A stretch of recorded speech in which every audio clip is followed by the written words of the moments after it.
Hello, and welcome back to our channel. I'm Elena, and I'm thrilled to be here again with you today. And joining me, as always, is James, full of curiosity and always ready to dive deep. Today's topic is something many of us adore, crave, and even rely on daily: coffee. Not just a drink, but a ritual, a culture, and for some, a lifelong love. James, are you ready? More than ready, Elena. This is a topic that literally runs through my veins. I think coffee is not just something you drink, it's something you live. So let's begin right at the roots. Where did this magical bean come from? Great start. Coffee, as far as most historians agree, originated in Ethiopia. There's a famous legend of a goat herder named Kaldi who noticed his goats dancing energetically after eating red berries from a certain tree. That tree, of course, was coffee. From Ethiopia, coffee spread to Yemen, where it was first cultivated systematically. The port city of Mocha, yes, that's where the name comes from, became a major coffee trading hub in the 15th century. That's wild. So the goats discovered it first. And from Yemen, I guess it traveled through the Islamic world? Exactly. By the 16th century, coffee had spread throughout the Ottoman Empire, Persia, and North Africa. It was consumed in coffee houses known as kave-khane, which became centers of intellectual exchange, music, chess, and conversation, like early podcast lounges. I love that image. Candles, poetry, and tiny cups of strong, mysterious brew. When did it reach Europe? In the 17th century, through the port of Venice, coffee entered Europe. Some religious figures called it the bitter invention of Satan, but once Pope Clement VIII tasted it, he blessed it, saying it was too delicious to be from the devil. Soon, coffee houses exploded across cities like London, Paris, and Vienna. In fact, coffee houses in London were nicknamed penny universities because, for the price of a cup, you could sit and listen to brilliant minds discuss everything from science to philosophy. Wow, so coffee was fueling the Enlightenment in more ways than one. Let's talk about what kinds of coffees are out there. I know we usually hear Arabica and Robusta, but what's the actual difference? Good question. Arabica beans are generally sweeter, with hints of sugar, fruits, and berries. They contain less caffeine and are considered higher quality. Robusta beans, on the other hand, have more bitterness, a stronger body, and about twice the caffeine. They're often used in espresso blends for that signature kick. Arabica makes up about 60–70% of global production, and it's typically grown at higher altitudes. That explains why some coffees taste so gentle while others punch you in the face. What about geography? Where is most of the world's coffee grown today? Coffee is grown in a belt around the equator, known as the bean belt. The top coffee-producing countries include Brazil, the largest exporter in the world, known for smooth, nutty beans. Vietnam, mostly Robusta beans, very strong and earthy. Colombia, famous for balanced Arabica beans. Ethiopia, the birthplace, producing floral, complex beans. Honduras, Peru, Mexico, Kenya, and Indonesia are also key players. Each region gives the beans a distinct flavor because of the altitude, soil, climate, and even the method of drying. It's like wine. The terroir changes everything. But what about the ways we make coffee? I mean, sometimes I use a French press, other times espresso. How does that change the experience? That's a whole universe in itself. Espresso, concentrated, intense, brewed under high pressure, foundation for cappuccinos, lattes, and macchiatos. French press, immersion method, brings out oils and full-bodied flavors. Pour over, clean, delicate, Let subtle notes shine. Cold brew, steeped in cold water for 12 to 24 hours. Smooth, low acidity.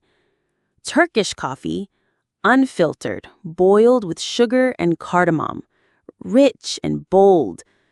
Each method reveals different sides of the same bean. It's like unlocking different rooms in a house. I never thought of coffee as architectural, but yeah, it's got wings. So, Elena, let's get personal. When do you drink coffee? Morning, always. It's almost sacred to me, a quiet ritual. I grind the beans fresh, use a pour over, and just enjoy the aroma before the chaos of the day begins. And you? I'm the multiple cups a day type. Morning espresso, midday French press, late night. Okay, maybe that's pushing it. But yes, I love the process. I even visit local roasteries when I travel. The smell of roasted beans is like a warm handshake from the universe. That's beautifully said. And coffee really is cultural, too. In Italy, it's espresso shots at the bar. In Sweden, they have fika, a ritual break with coffee and pastries. In Ethiopia, they hold elaborate coffee ceremonies. Even the Japanese have embraced specialty coffee with meticulous detail.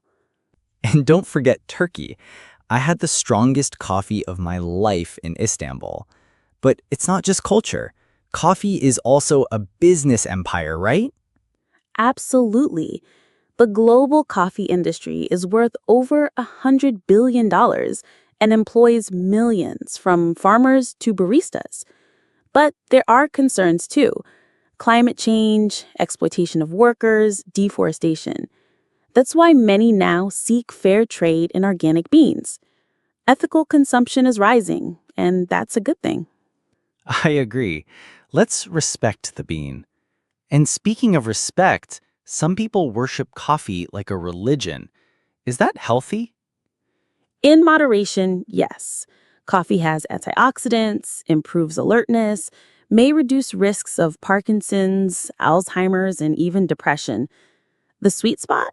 Usually 2 to 4 cups a day for most adults. That's my comfort zone. You know what fascinates me? The psychology. Why do so many people love coffee? Because it's a multi-sensory experience.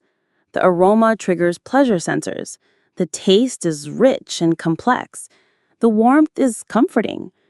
It becomes a moment of pause, a symbol of comfort, or even identity. Some people feel incomplete without their morning cup. I feel seen. Also, some prefer cafes, others brew at home.